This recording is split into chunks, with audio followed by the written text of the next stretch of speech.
기사잡기 2부입니다. 오늘 하루 화제가 된 뜬 뉴스들부터 정리해드리죠. CBS 김용훈 기자 어서 오세요. 네, 안녕하세요. 첫 번째 뜬 뉴스는? 네, 한 초등학교 1학년이 편의점에서 비타500 음료수와 초콜릿 한 개를 훔쳤습니다.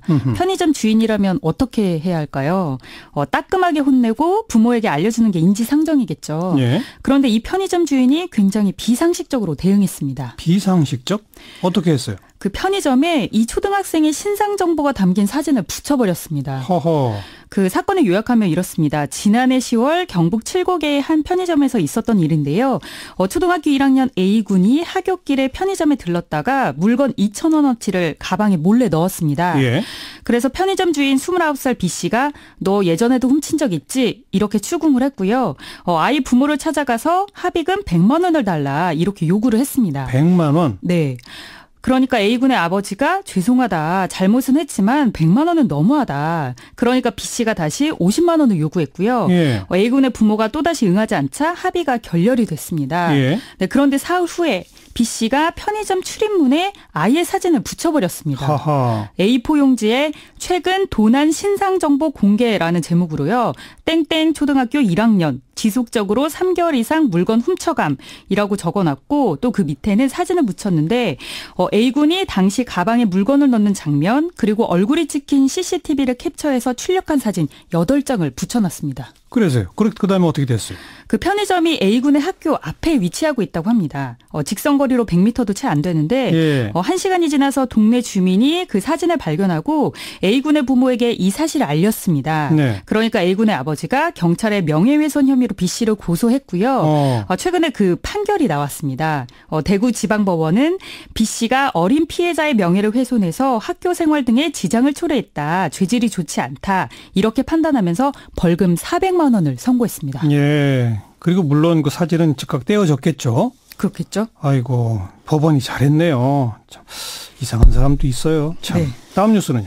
네, 요새 연인들이 데이트할 때 메신저나 소셜미디어로 서로 연락을 주고받는 게 흔한 일상이 됐잖아요. 그런데 스마트폰 같은 디지털 기기 때문에 싸우는 연인이 절반이 넘는다고 합니다.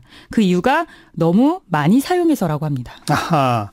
같이 옆에 있는데도 각자 스마트폰만 본다. 네, 그래서 싸운다. 네, 그런 셈이죠. 예. 글로벌 사이버 보안업체 카스퍼스키랩 그리고 설문조사업체 톨루나가 18개국에서 18개월 이상 된 연인들 18,000명을 대상으로 설문조사를 했습니다.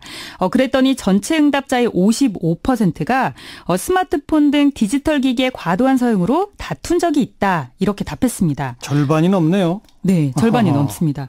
식사를 하거나 대화하는 중에 상대방이 디지털 기기를 사용해서 말다툼한 경우가 많았고 특이하게도 기기 자체 때문에 싸우는 경우도 많았습니다.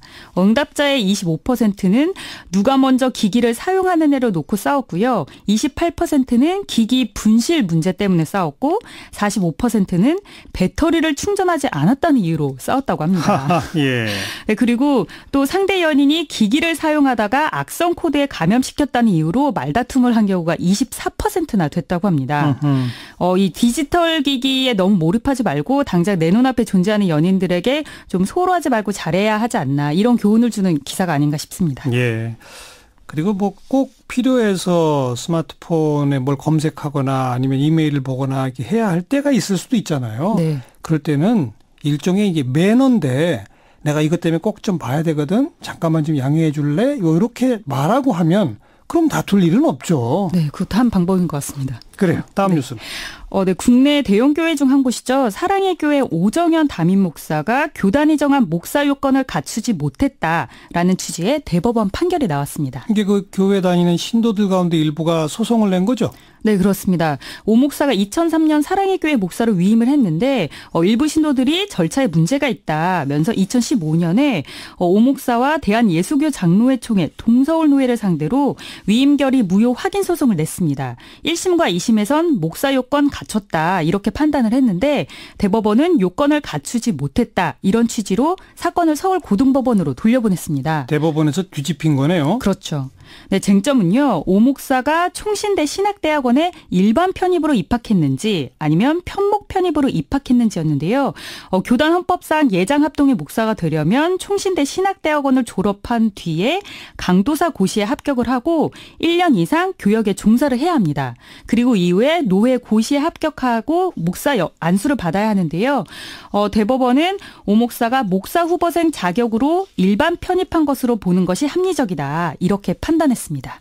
이 내용이 복잡해서 뭔 말인지 잘 모르겠습니다만 아무튼 대법원에서 뒤집혀서 갔으면 이대로 확정될 가능성이 큰 건데 이 교단에서는 파장이 크겠네요. 네, 일단 사랑의 교회 측은 이번 판결에 대해서 유감을 표명했고요. 판결 내용을 받아보고 대응하겠다 이런 입장을 밝혔습니다. 그리고 반면에 사랑의 교회 갱신위원회 측은 각종 편법에 꼼수를 부려가면서 목사가 된 오 목사의 추악한 모습이 다시 한번 심판대에 오를 것이다. 이런 논평을 내놨습니다. 그래요. 수고하셨어요. 네, 감사합니다. 김효은 기자였습니다.